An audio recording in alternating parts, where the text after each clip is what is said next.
Kobieta, mężczyzna, leci. Dziękuję proszę.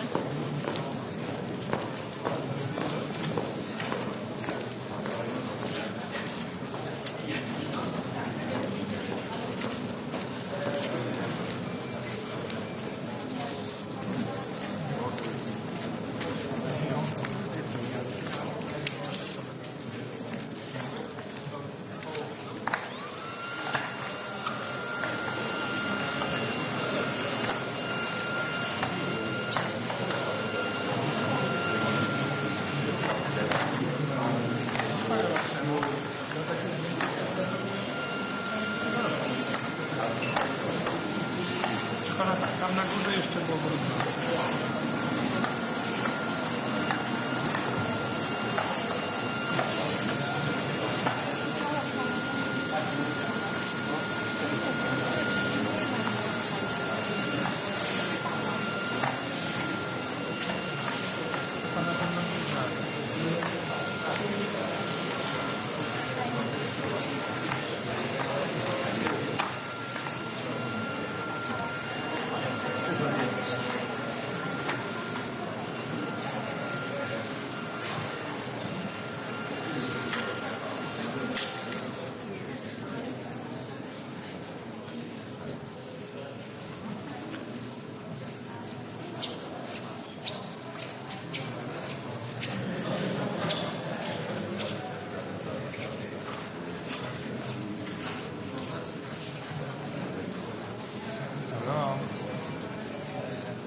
Słuchałem prawie cały tej chyba.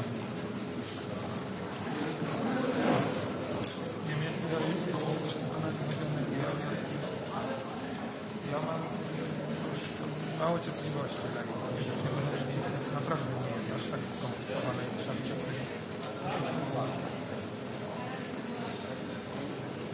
No wiesz, ja też nie chcę kilować. Jeżeli go z drugiej strony ci go nie kiluje, to on się rozpływa. To zajmuje mnóstwo czasu, bo on ma tak rozległy sposób wymienia, że czasami po prostu dostajesz szału.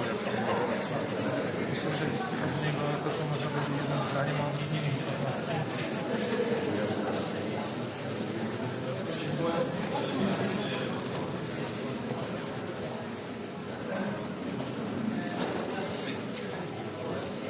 Mnie rozśmieszyło mnie, jak powiedziałeś, że Jerzy będzie się zajmował wszystkim. No ale trochę tak jest. No Jerzy mnie się to nie magazynem, on tak naprawdę go...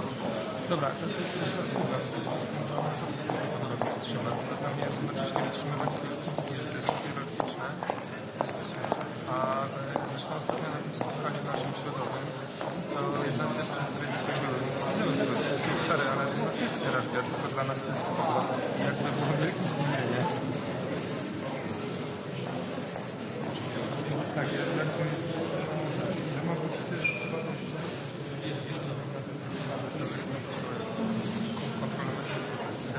są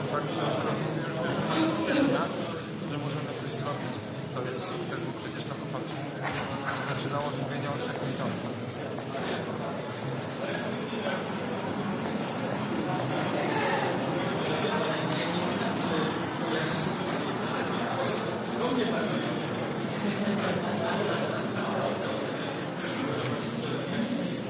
Tak, ja to też wiesz,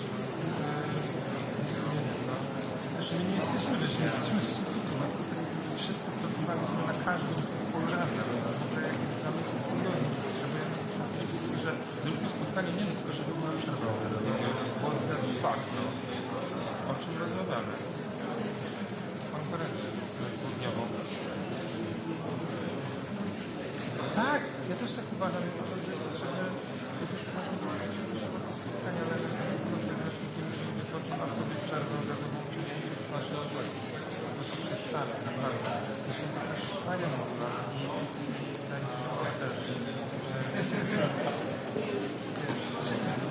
naprawdę nie jesteśmy w stanie kończyć okazji doskonale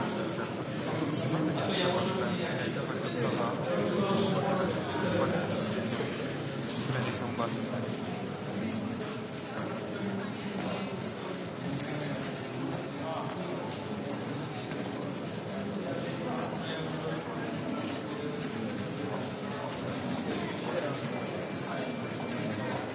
Właśnie ja bym nie chciał, żeby z naszej strony był tylko Jerzy, bo on ma dużo jakichś takich spinów, które mają absolutnie marginalne znaczenie finalnie, a on potrafi o nie walczyć miesiącami.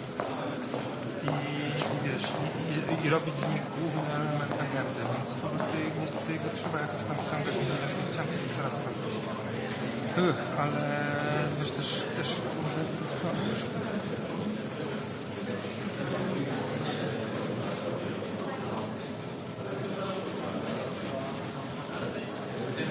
no wiesz, no ale to były już takie momenty, jak się przenosiliśmy my.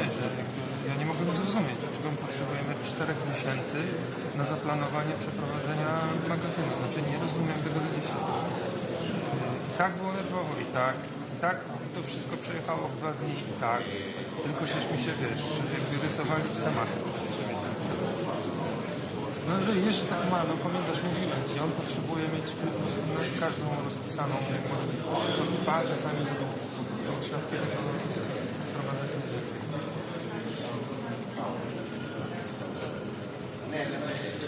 No.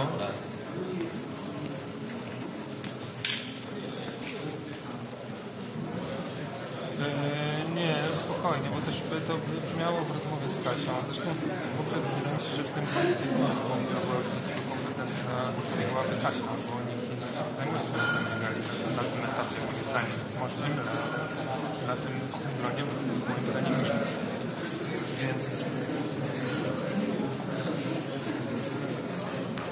tak jest. Jestem pewien, że tak jest. Nie, więc ja bym się tym nie przejmował. To jest osobna rozmowa, zresztą nie wiem, czy gdzieś na grupie Kasia od razu napisała, że ona chce zobaczyć.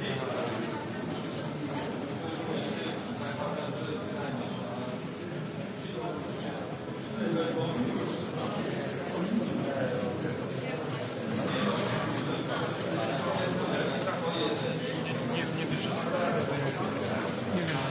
Nie wierzę.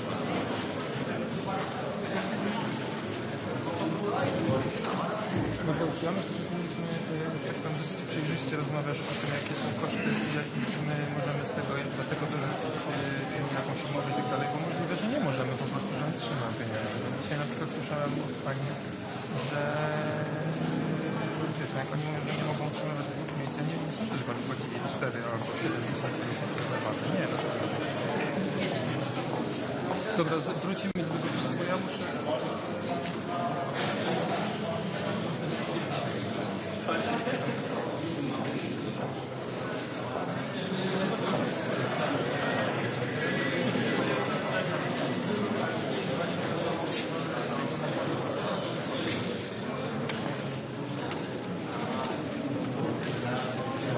Jeszcze się odwołać, że mówiliśmy o tym na wcześniejszym spotkaniu, więc to nie jest tak, że teraz tego nie widzieliśmy, ale spotkanie miało moim zdaniem dużo inny charakter, niż ja się spodziewałem, że będziemy dużo bardziej administracyjnie do tego podchodzić.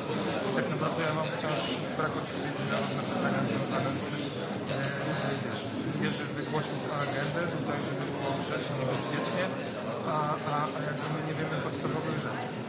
Na przykład jakie Egala ma oczekiwania na poziomie administracyjno-odpowiedzialnościowym, bo ja wiesz, to są kwestie od fundraiserskiego po rzecznicze.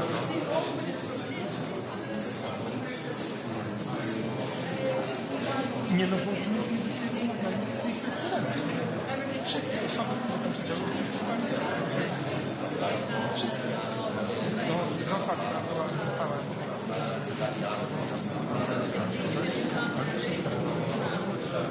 więc jakby bardzo dziwne mnie to jest.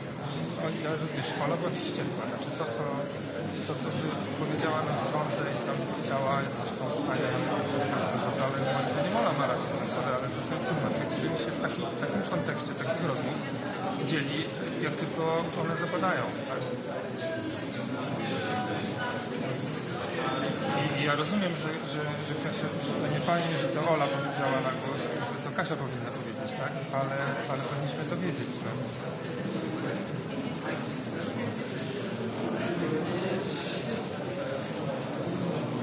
No nie, ale wiesz, to, że ona odchodzi, to, że już nie będzie, to że te nasze rozmowy będzie ostatni element jej działalności, no to powinniśmy wiedzieć, to zupełnie inaczej zmienia rozmowę, zresztą przy czym jestem pewien, że oni nie mają wiedzy. nie było takich. No więc właśnie, to moim zdaniem nie było nikogo, kto ma jakąkolwiek Natomiast moim zdaniem padła też ważna informacja o tym czasie. A potem jeszcze się 3 godziny pierdolili o tym, jak to będą przepaści.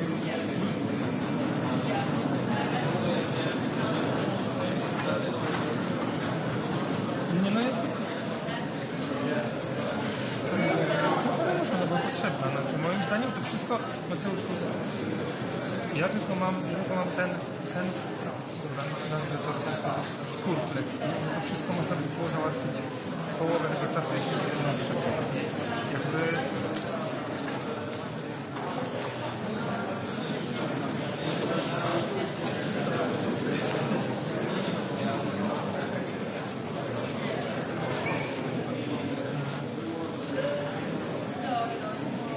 Nie, no masz rację, tak, no tylko ja mam chyba raczej w takim razie jakby lepiej podsumowuję tą rozmowę, to, że tam było mało konkretów, żeśmy przegadali i tak naprawdę skupiliśmy się na tym, żeby wyrazić lęki naszego zespołu i też wyraża te lęki w ciemno. Trochę jest tak, że oni je przejmują od dużego i tak. Więc no tak, no ja mam słuchaj, to też na pewno jest tak, że jestem już poirytowany i poprostowany wszystkimi na pewne rzeczy mam mniej cierpliwości. Znaczy, ja też mam kompletnie inną konstrukcję, wiesz, ja wiemy o tym obaj, w sensie wyjaśnili to, że ja jednak działam inaczej i nie potrzebuję takiej ilości bezpieczników jak on. Natomiast to wszystko jest męczące.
Ja nie wiem, czy to jest tak pójdzie, czy to już ja mam dokładnie to samo stanie i uważam, że oni są więc też się akurat musimy, ale ja nie bardzo już mogę o tym gadać, muszę kończyć. No, dzięki, na razie.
Fajne.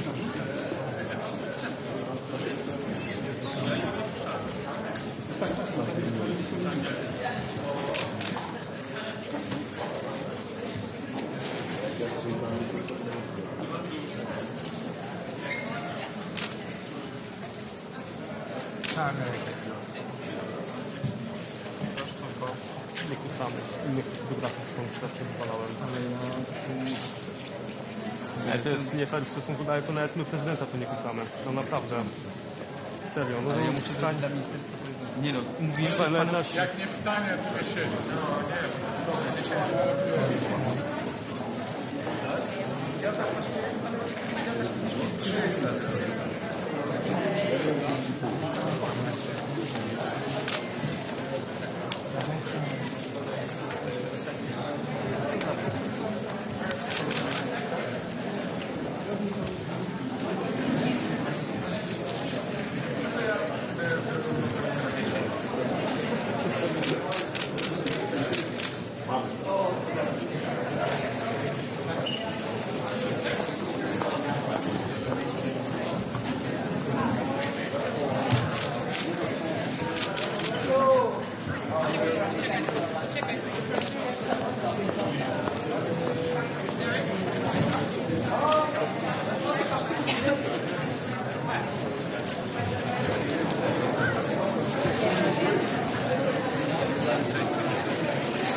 That's true. That's true.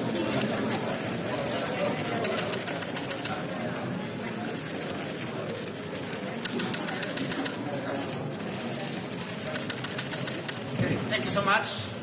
Thank you.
Hello, everyone. Welcome to the press conference following the Eurogroup meeting, which was just over.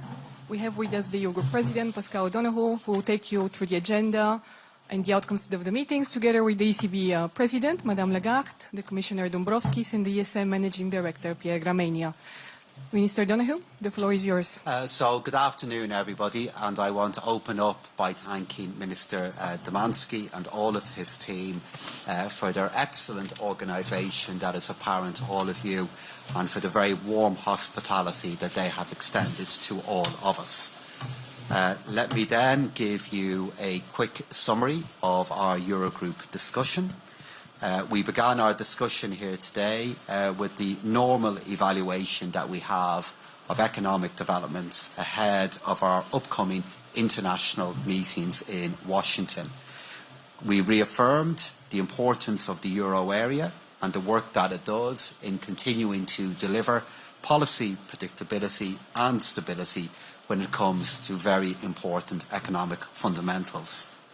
Our main agenda item was therefore a discussion on economic developments and euro area policy coordination, at which we were joined by our non-euro partners and friends, and also joined by Aurora Laluc, the chair of the European Parliament's Economic and Monetary Affairs Committee. We're all aware of the background to this discussion, the change that is happening within the global economy, and today there was yet again broad agreement on some fundamental principles. First, all finance ministers agreed on the need for a unified stance and approach in response back to the change that is underway.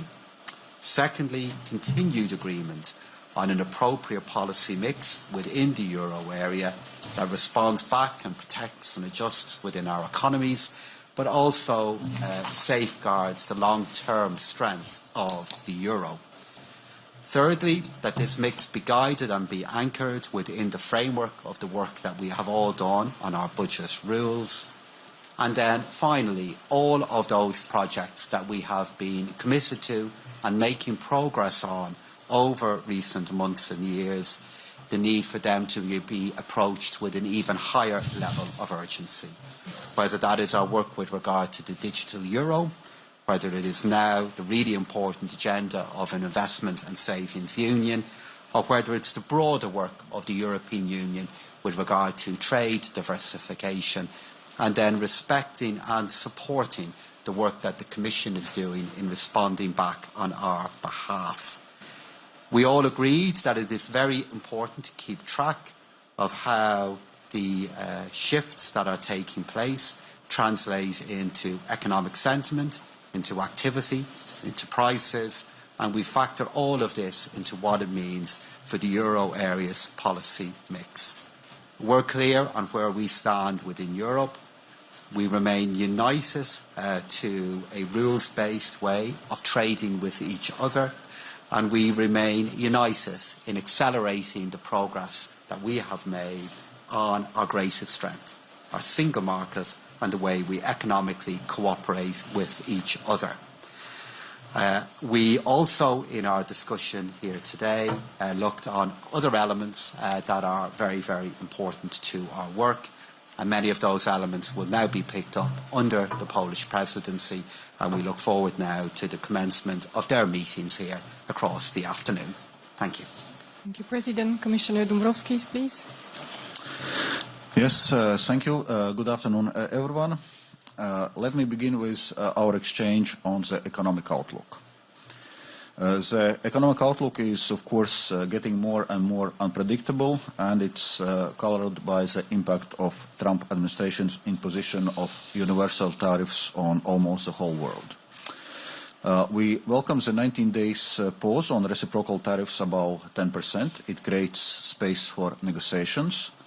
However, we should not forget that the 10% reciprocal tariffs remain in place for almost all countries, and they represent a blow to the global economy. Furthermore, the US has not paused its 25% tariff on steel and aluminium, and also the 25% tariff on cars and car parts.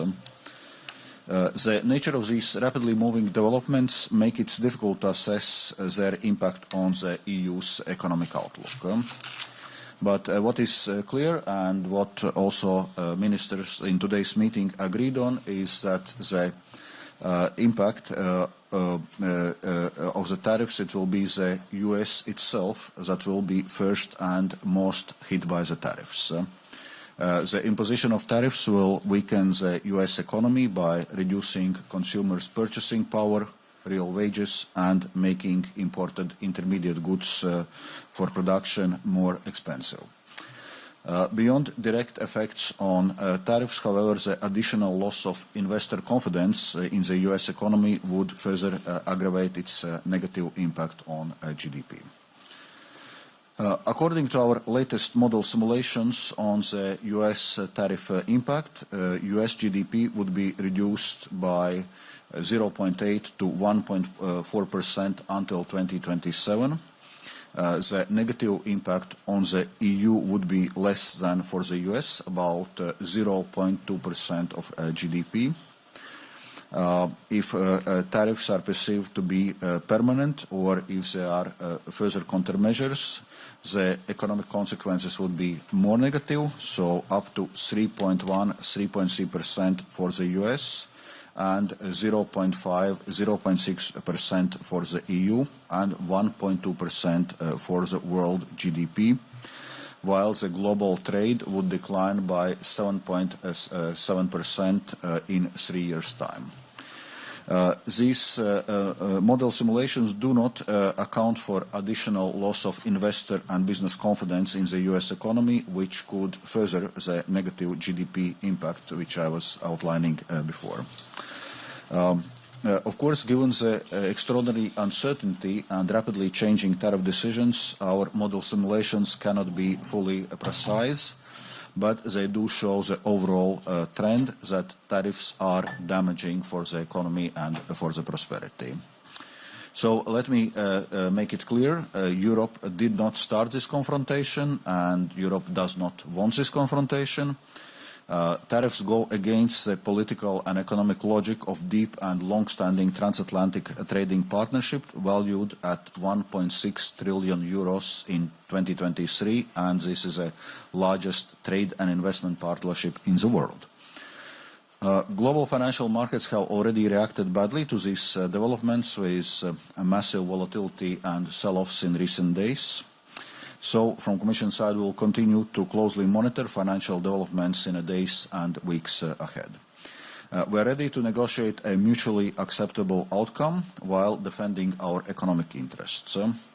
So, there is no need to continue to hurt the US own and our economy. In fact, we have offered 0 tariffs for industrial goods. But of course, if needs be, we are also ready to respond with countermeasures to protect our interests, our people, and our companies. At the same time, the EU will continue the work on deepening the EU's single market, enhancing our competitiveness, and diversifying our trade with other partners. Given the overall challenging economic environment, we welcome Germany's infrastructure plan and reform of the debt brake. An increased investment in Germany could contribute to increase its growth potential and lead to the positive spillovers within the EU.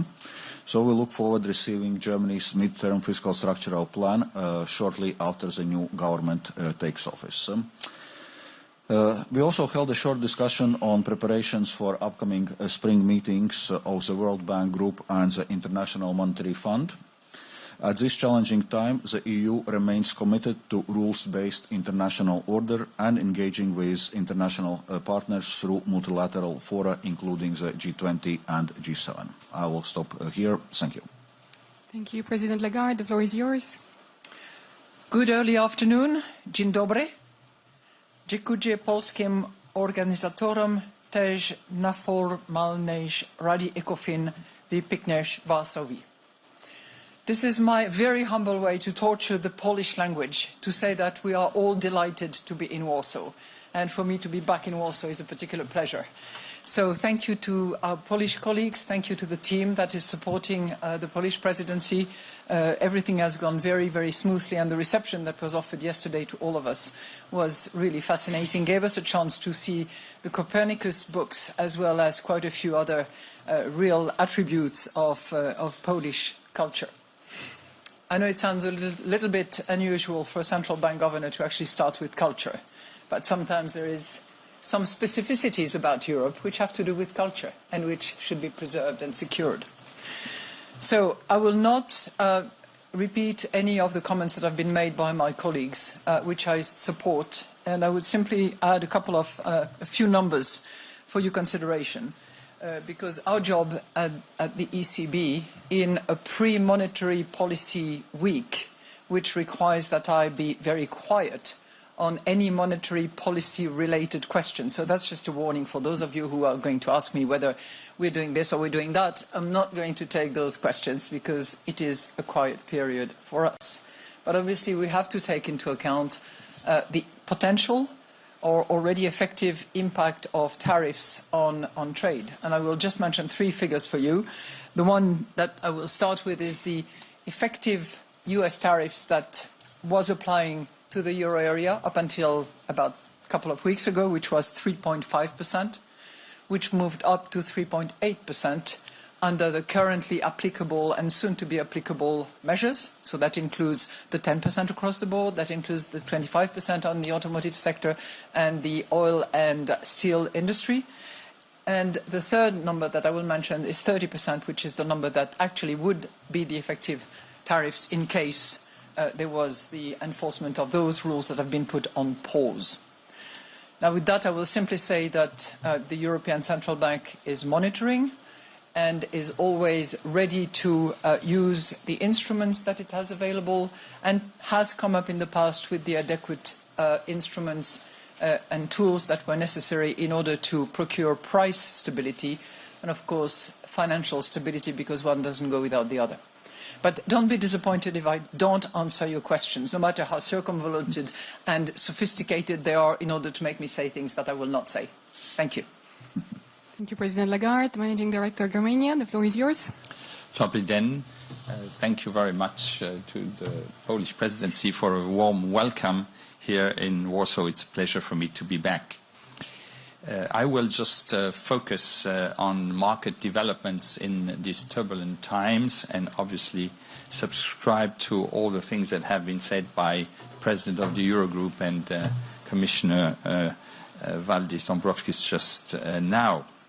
Let me start with the positive news, which is very difficult to find in these times of turbulences, and that is that the European financial system has shown substantive resilience in weathering drastic price movements.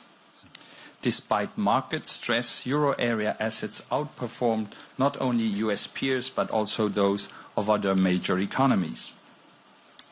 The announcement of a 90-day pause in reciprocal tariffs provided some relief to markets after the turbulence caused by the initial announcement of the 2nd of April. The tariffs announced initially were higher than expected by markets. They kept uncertainty elevated and spread doubt about the growth orientation of the government of the United States. In response, US equity markets fell significantly and ultimately long-term treasury prices as well, with the dollar depreciating.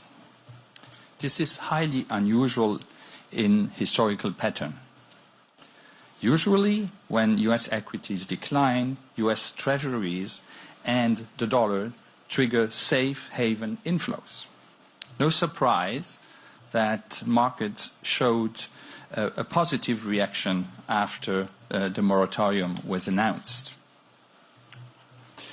From the perspective of markets, the pause of tariffs, the ones of the 2nd April, is a welcome respite. But, as was mentioned by Commissioner Dombrovskis, the damage that has been done cannot be denied, and uncertainty remains high. This will slow down investment decisions and overall growth. Market participants remain concerned about the economic impact of the tariff barriers in place, even after the pause. The additional tariffs on China and the open trade war between economies will have a meaningful cost for global growth, including for Europe. While tariffs generally harm global trade, markets expect the US economy to suffer most, and also more than Europe, as the models explained by Commissioner Dombrovskis show.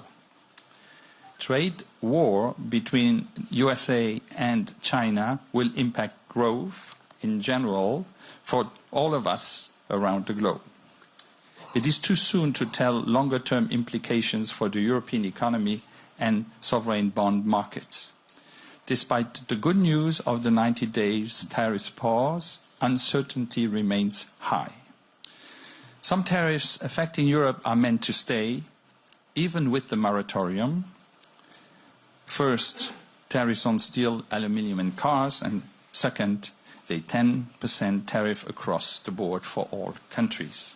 For now, spillovers from US yields to euro area yields have been contained. In this uncertain environment, one thing is clear. Europe should seize the shift in the global economic order as an opportunity. We know in Europe what we have to do, as has been also highlighted by the two reports of Letta and Draghi. So Europe needs to deepen its single market, reduce its own barriers. Let's not forget that the most important share of our trade is amongst ourselves. It is good that Europe was resilient in these times, but what we really need to do is to boost our productivity. In these times of uncertainty and unpredictability, what we need is more unity. And what we've seen in the last couple of months is exactly that, unity. And I think the markets have recognized the very prudent approach of the Commission, and I think that has proved as being the right strategy. Thank you. We open the floor for a few questions over here. Thank you very much. Beda Romano, Il Sole 24 Ore. I had a question to Mr. Gramegna. You mentioned right now that there has been a fall in equities in the US and also treasuries and also the dollar. Diversification out of the US is something that has happened in the past. Do you see that this time around it is more structural than in the past? And do you see some advantages for the euro in general? Thank you very much. Well, I'm not going to predict the future. I have just described the past. That's all I can say. Thank you. Jorge, please.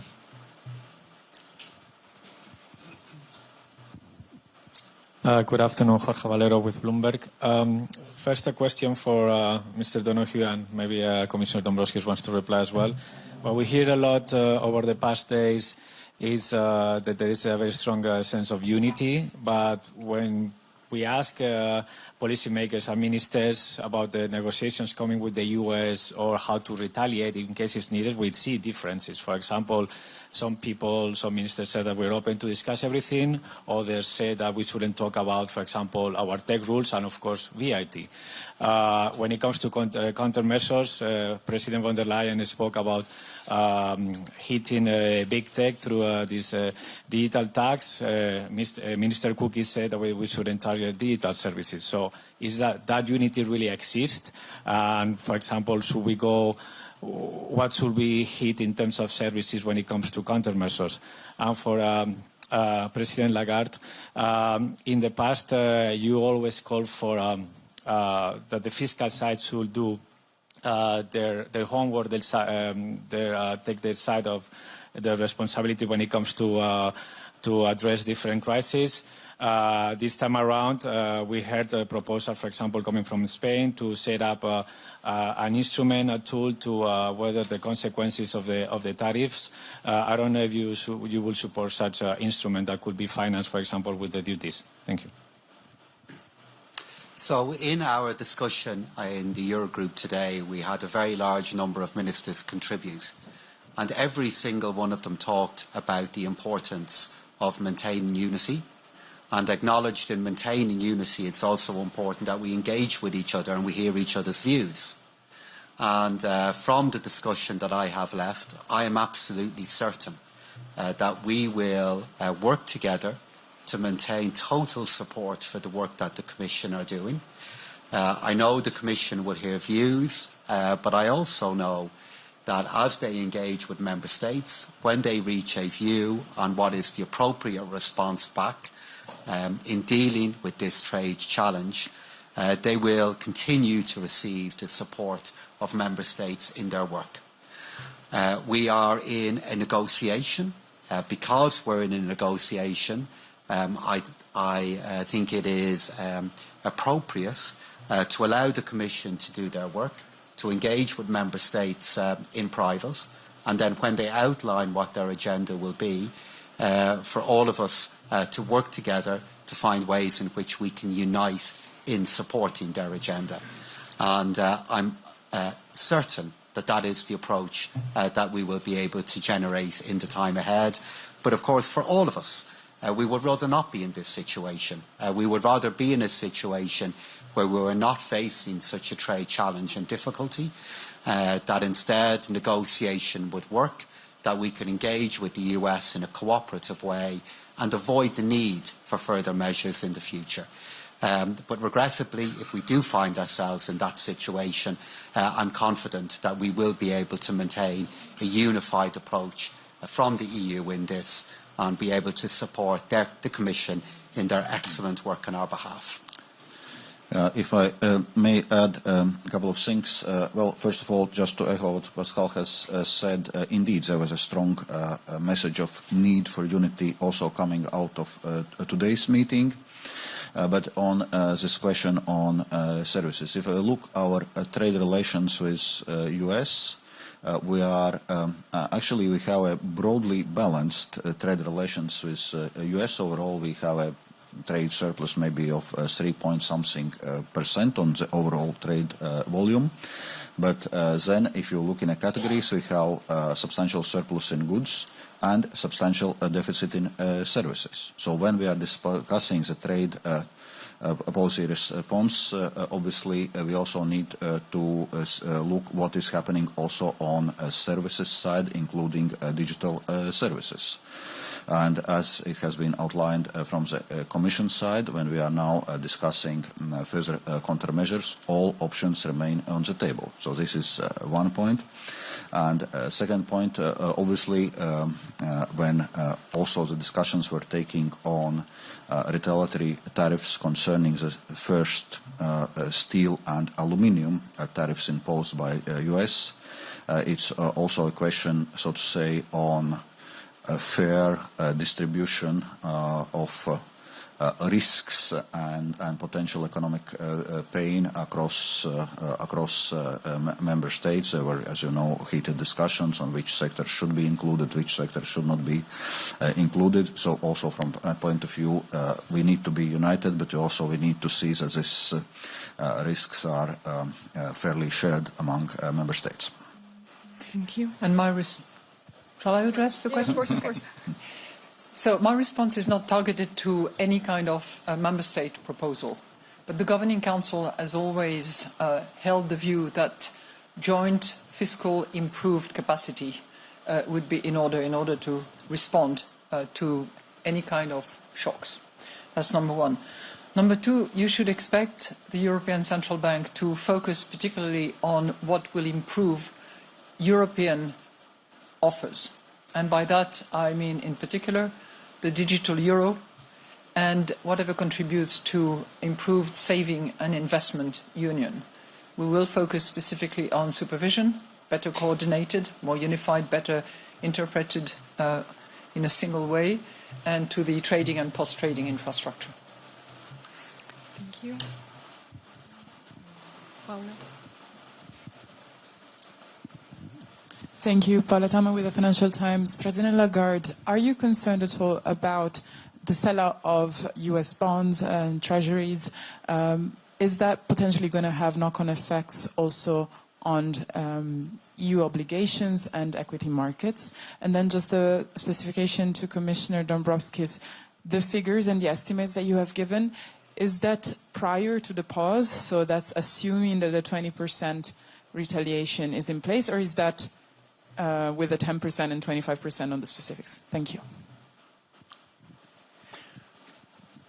So thank you for your question. We are monitoring carefully all market developments, and what we have observed recently, of course, is a degree of volatility. But in Europe and in the euro area in particular, we have observed that market infrastructures and the functioning of markets, including the bond markets, is functioning in an orderly fashion. I think that was essentially your question, right? Next one. Yeah, on second question, well, the estimates I was giving were based on the 20% tariff assumption. Obviously, our experts are continuously updated those projections as trade policy continuously is evolving. Therefore, I would not now put so much emphasis, on exact figures or percentage points, because the situation will certainly evolve. Now we have this 90-day pause. We don't know what will happen after those 90 days. Are we having to have some success in negotiations? Are there going to be some further policy turns from the Trump administration? So there are many unknowns. But those estimates just give, as a broad feeling on the scale of the negative economic impact on US itself, on EU, on the rest of the world, so we more or less know what is this potential impact. Thank you. One last question to Jan.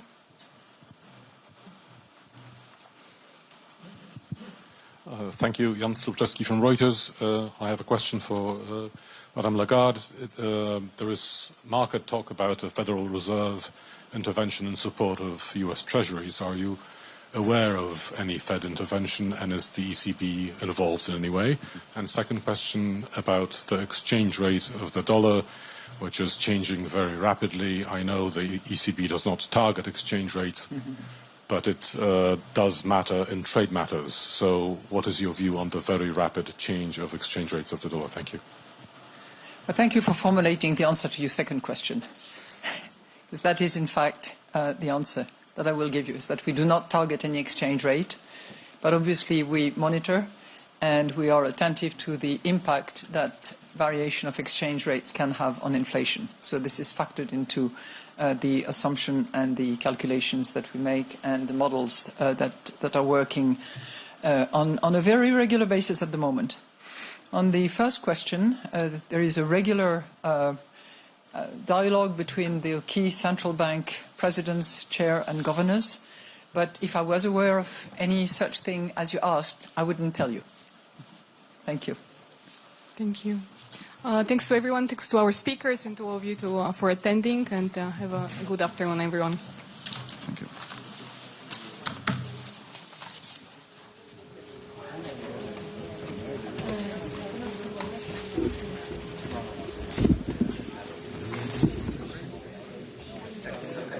System.